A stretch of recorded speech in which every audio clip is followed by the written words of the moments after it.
राई, जो गांव में सिर्फ कचरा बीनने वाला गरीब लड़का था, उसने अपने सालों पुराने प्यार को आज आवाज देने की ठानी। उसके सामने पायल खड़ी थी। राई ने अपने फटेहाल कपड़ों की परवाह न करते हुए अपने कांपते होंठों से बात शुरू की। पायल, मैं तुमसे एक बात कहना चाहता हूँ, मना मत करना, पायल ने कोसते हुए कहा।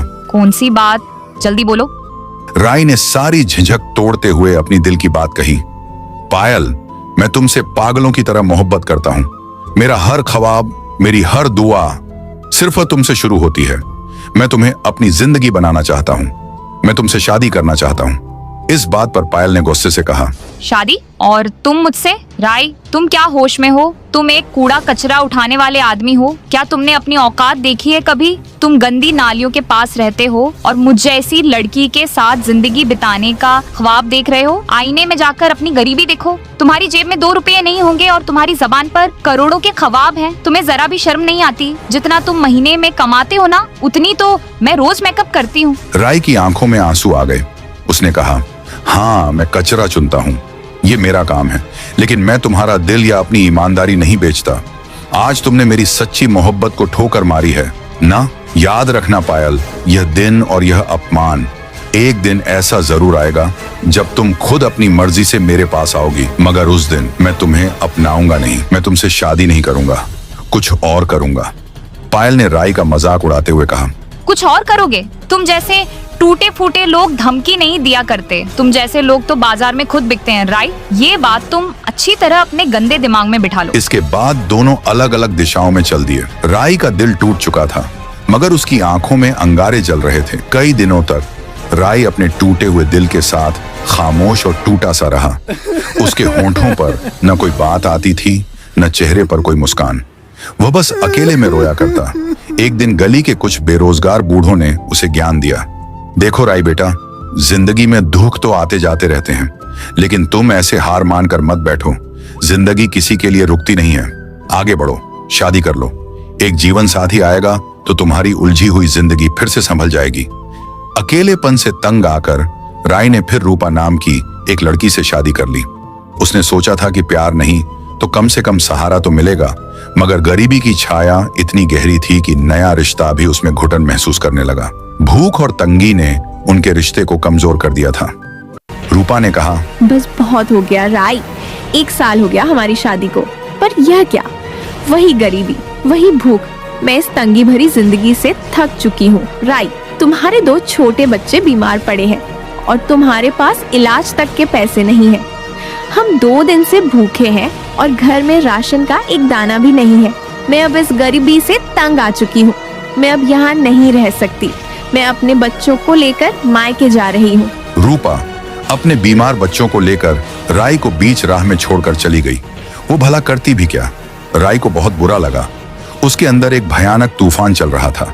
उसने अपने आप को कोसते हुए कहा, वाह रे मेरी किस्मत, पहले मेरी मोहब्बत पायल मुझे धोखा देकर चली गई और अब जिंदगी संभालने वाली मेरी बीवी रूपा भी मुझे छोड़ गई। शायद इस दुनिया में सब कुछ सिर्फ पैसा ही है। पैसा होगा तो रिश्ते बनेंगे, लोग जुड़ेंगे, प्यार मिलेगा, वरना कोई अपना नहीं रहता। बस अब बहुत हो गया। अब मैं दिल लगाकर, जान लगाकर और अगर जरूरी हुआ तो कुछ भी करके दिखाऊंगा। अब मैं कूड़ा कचरा नहीं, सिर्फ दौलत चुनूंगा। फिर उसके बाद राई ने बोरा उठाया और अपनी जिंदगी को बदलने के लिए घर के बाहर निकला। राई ने गहरी सांस ली और अपने गांव की छोटी तंग गलियों से अपनी जिंदगी को बदलने के सफर पर निकल पड़ा। जब वह मेन सड़क पर आता तो लोग उसे देखकर कानाफूसी करते। बच्चे और आवारा लड़के उसे देखकर मजाक उड़ाते, क्योंकि उसकी हालत अभी भी वही पुरानी थी। अरे देखो देखो, कूड़ा बीनने वाला आ गया। इसकी बीवी इसे छोड़कर चली गई, लेकिन अब यह शोर राई के लिए महत्वपूर्ण नहीं था। एक दिन राई ने पुराने ढेरों को छोड़कर एक नया कोना चुना, जहां अब तक उसने छानबीन नहीं की थी। राई ने बाजू की तरफ इशारा करते हुए कहा, चलो आज उस तरफ देखते हैं, शायद किस्मत आज अपना दरवाजा खोल दे। वह एक कचरे के डिब्बे के पास आया, जब अचानक उसकी नजर एक अजीब चीज पर पड़ी। एक बोरा दिखाई दिया, लेकिन यह बाकी कचरे जैसा नहीं था। ये बोरा बिल्कुल साफ था, जैसे लगभग नया हो। उस पर न तो कीचड़ लगा था और न ही कोई गंदा दाग था। यह देखकर राई अचंभा हुआ। राई ने उत्सुकता से वह बोरी की रस्सी खोली और अंदर देखा तो उसके हाथ थर थर कांपने लगे। बोरे के अंदर कड़क नोटों की गड्डियां भरी थी। राय की आंखें उन नोटों की चमक से चौंधिया गईं। ये इतना अविश्वसनीय था कि वह घुटनों के बल वहीं कीचड़ के पास बैठ गया।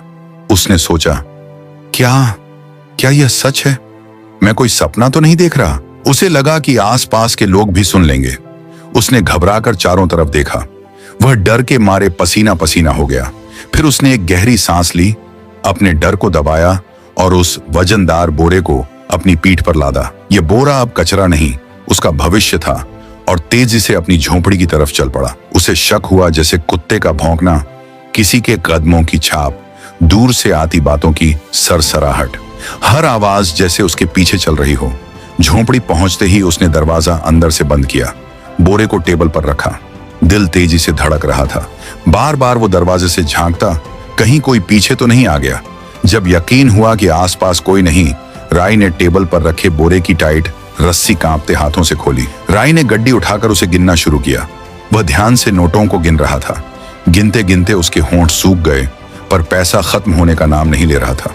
राय ने सोचा, सिर्फ एक गड्डी में लाख, और ये इतनी सारी गड्डियां हैं। इसका मतलब ये तो करोड़ में है। इतना ज्यादा पैसा, इतना पैसा ये कोई आम आदमी नहीं छोड़ सकता। कहीं ये किसी बड़े नेता या किसी खतरनाक गुंडे का तो नहीं। अगर उन्होंने इसे ढूंढना शुरू कर दिया तो क्या होगा? अगर पुलिस मेरे पास आ गई तो क्या होगा? मैं उन्हें क्या जवाब दूंगा? मुझे चोरी के इल्जाम में फंसा दिया गया तो क्या होगा? अगर किसी को पता चल गया तो लोग उसे चोर कहेंगे, पुलिस पकड़ लेगी या असली मालिक आ जाएगा। यह ख्याल आते ही राय के अंदर हलचल मच गई। रात भर वह जागता रहा। वो कोने की तरफ जाता और बार बार बोरी के पास जाकर हर दम उस बोरी को घूरता रहता। उसने सोचा, अगर समझदारी से काम लूं तो सब बदल सकता है। सबसे पहले उसने एक गड्डी निकालकर नया घर खरीदने की ठानी। उसने मालिक को झूठ बोला, साहब मैंने इस घर को खरीदने के लिए लोन उठाया हूं, मुझे ये घर खरीदना है। मालिक सच मान गया। फिर राय ने उसे पैसे दिए और फिर वह घर राय के नाम हो गया। वो समझ गया ये दौलत उसका इम्तिहान है, वरना वरदान नहीं। मोहल्ले वाले हैरान थे। अरे ये कबाड़ चुनने वाला अचानक कैसे बदल गया? लोग बोलते, ओहो राय, क्या बात है, कोई लॉटरी लगी है क्या? राय बस मुस्कुरा देता। दिल के अंदर एक राज छुपा था, ऐसा राज जो दौलत का था मगर सुकून छीनने वाला। कुछ हफ्ते बाद उसने अगला कदम उठाया। गांव की मेन सड़क पर एक छोटी सी किराने की दुकान खोली। पहले दिन सिर्फ दाल चावल नमक रखा। खुद दुकान पर बैठता, आने वालों को मुस्कुराकर सलाम किया। शुरू में लोग झिंझके मगर धीरे धीरे आने लगे। दुकान चल निकली। आटे की बोरियां, तेल के डिब्बे, मसाले, साबुन सब बिकने लगे। राय ने इस पूरे दौर में बड़ी एहतियात बरती। उसने कभी उसका दिखावा नहीं किया। वो जानता था अगर जरा भी चमक दमक दिखाई तो लोग सवालों की बौछार कर देंगे। कभी कभी मोहल्ले की बुजुर्ग औरतें उसे कहती, राय भैया तुम तो बहुत बदल गए हो। वो बस मुस्कुरा देता। वक्त गुजरता गया। राय ने कारोबार बढ़ाया। कुछ महीनों बाद उस बोरी से थोड़ा और पैसा निकाला और एक छोटा सा गोदाम शुरू किया। माल ढोने के लिए एक पुरानी ट्रक खरीदी और वह ट्रक रोज माल एक्सपोर्ट करती। अब वह सिर्फ बेचने वाला नहीं बल्कि सप्लाई करने वाला बन गया था। गांव के लोग अब उसे रायलाल कहकर पुकारने लगे, जैसे वह कोई बड़ा व्यापारी हो। पर तरक्की के इस सफर में भी एक डर हमेशा उसके अंदर जिंदा रहा। वो सोचता, अगर किसी दिन यह राज खुल गया तो, अगर असली मालिक सामने आ गया तो? फिर अगले ही पल खुद को दिलासा देता, नहीं, ये मेरी किस्मत का इनाम है। मैंने सालों की जिल्लत सही है, ये मेरी मेहनत का फल है। मैंने किसी का हक नहीं छीना। वक्त के साथ राय खुद भी बदल गया। एक शाम जब वो थका हारा दुकान बंद करके लौटा तो दरवाजे पर दो चेहरे खड़े थे, पहचाने हुए मगर बरसों पुराने। वो उसकी बीवी और दोनों बच्चे थे। बच्चे अब बड़े हो चुके थे मगर चेहरों पर झिझक और शर्मिंदगी थी। रूपा ने रोते हुए कहा, हमसे गलती हुई थी, हालात ने मजबूर कर दिया था। तुम्हें छोड़कर जाना ठीक नहीं था, हमें माफ कर दो, हमें अपना लो। राय की यादें लौट आईं। वो दिन जब गरीबी थी, जब घर में खाने को कुछ नहीं था और रूपा ने कहा था, मैं यह सब नहीं झेल सकती। फिर वो बच्चों को लेकर चली गई थी। उसके बाद सब बिखर गया था। अब वही रूपा उसके दरवाजे पर खड़ी थी। बच्चे आगे बढ़े और बोले, बाबा हमें माफ कर दीजिए, हम आपके साथ रहना चाहते हैं। राय का दिल कांप उठा। एक तरफ वो बाप था जो बच्चों को गले लगाना चाहता था, दूसरी तरफ वही टूटा हुआ इंसान था जिसे इन सब ने छोड़ दिया था। राय ने ठंडे लहजे में कहा, जब मैं खाली हाथ था तुम सब चले गए थे, अब जब मेरे पास सब कुछ है तुम लौट आए हो। क्या यह प्यार है या लालच? रूपा की आंखों से आंसू बह निकले। नहीं राय, अब हम सच में पछता रहे हैं। बच्चों को तुम्हारा साया चाहिए। वो जानता था कभी कभी माफ करना आसान होता है लेकिन भूलना नहीं। आखिरकार उसने कहा, बच्चे मेरे हैं और उनका हक कोई नहीं छीन सकता। मैं उनकी पढ़ाई, उनका भविष्य संभालूंगा। लेकिन रूपा, हमारे बीच जो दीवार खड़ी हो चुकी है वो अब कभी नहीं गिरेगी। रूपा चुप रही। बच्चों की आंखों में राहत थी, कम से कम अब उनके पिता फिर से उनकी जिंदगी में थे। मगर राय के दिल का पुराना जख्म फिर हरा हो गया। बाहर की दुनिया कहती थी राय लाल अब एक कामयाब आदमी है। एक शाम वो घर के अंदर ऐसे ही बैठकर टीवी देख रहा था, रोज की तरह बकवास न्यूज जिस पर अब वह ध्यान नहीं देता था। लेकिन अचानक रिपोर्टर की आवाज तेज हुई। ब्रेकिंग! रिपोर्टर कह रहा था, विधायक के घर हुई बड़ी चोरी, करोड़ों रुपए नकद और जेवरात गायब। पुलिस को शक है कि चोर ने रकम कहीं छिपा दी है, जिसकी तलाश जारी है। रिपोर्टर की आवाज गूंजती रही। एक चोर विधायक के घर से पैसे चुराकर भाग गया। जब पुलिस ने उसका पीछा किया तो उसने पैसे कहीं तो छुपा दिए हैं। वो पैसे कूड़ेदान के आसपास कहीं पर भी मिल सकते हैं। वो पैसे अब तक नहीं मिले। पुलिस लगातार तलाश कर रही है। बंडल शायद कभी न मिले, लेकिन जांच जारी है। राय के कानों में रिपोर्टर की आवाज गूंजने लगी। छोटे बंडल शायद कभी न मिले। उसके दिल की धड़कन तेज हो गई। उसका दिमाग काम करना बंद कर दिया। हाथ थर थर कांपने लगे। अगर पुलिस दरवाजे पर आ गई तो? यह सोचते ही उसका दिल जैसे सीने से बाहर आ गया। राय बोरी के पास गया, रस्सी खोली। नोट अब भी वैसे ही चमक रहे थे, लेकिन इस बार वो चमक खौफनाक लग रही थी। उसे लगा जैसे उन नोटों की आंखें हैं जो उसे घूर रही हैं। खुद से बोला, यह दौलत मुझे बचा भी सकती है और मिटा भी सकती है। फिर राय ने उन्हीं पैसों से गांव के अंदर बड़ा सा स्कूल खोला ताकि गरीब बच्चे मुफ्त में अच्छे से पढ़ पाएं। उसके बाद उसने लगातार गांव के अंदर उन्हीं पैसों से प्रगति की। बड़ा अच्छा अस्पताल खोला। राय अब अपने दिल के बोझ को हल्का कर रहा था। वही राय जो कभी कचरा चुनता था, अब गांव के सबसे बड़े दान देने वाले के तौर पर जाना जाने लगा।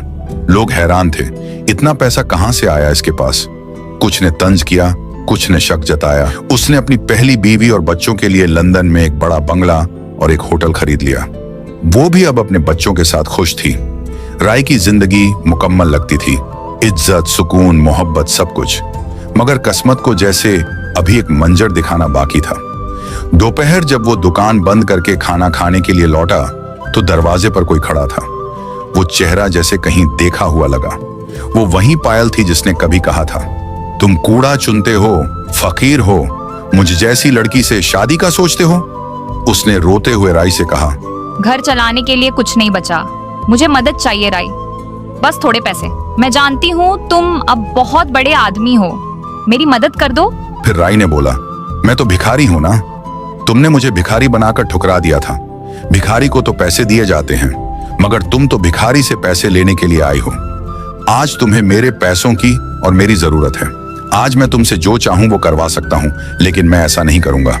मैंने अब शादी कर ली है और मेरे बच्चे भी हैं। मैं बस अब तुम्हारी मदद कर सकता हूं। तुम्हें किसी भी चीज की जरूरत हो, कभी भी हो, आ जाना। ये बोलकर राय ने पायल को पैसे दिए। उसके बाद पायल शर्मिंदगी से वहां से चली गई। तो दोस्तों, अगर आपको ये स्टोरी पसंद आई हो तो एक लाइक। आपको राय का गरीब से अमीर तक का सफर कैसा लगा वो जरूर बताइए।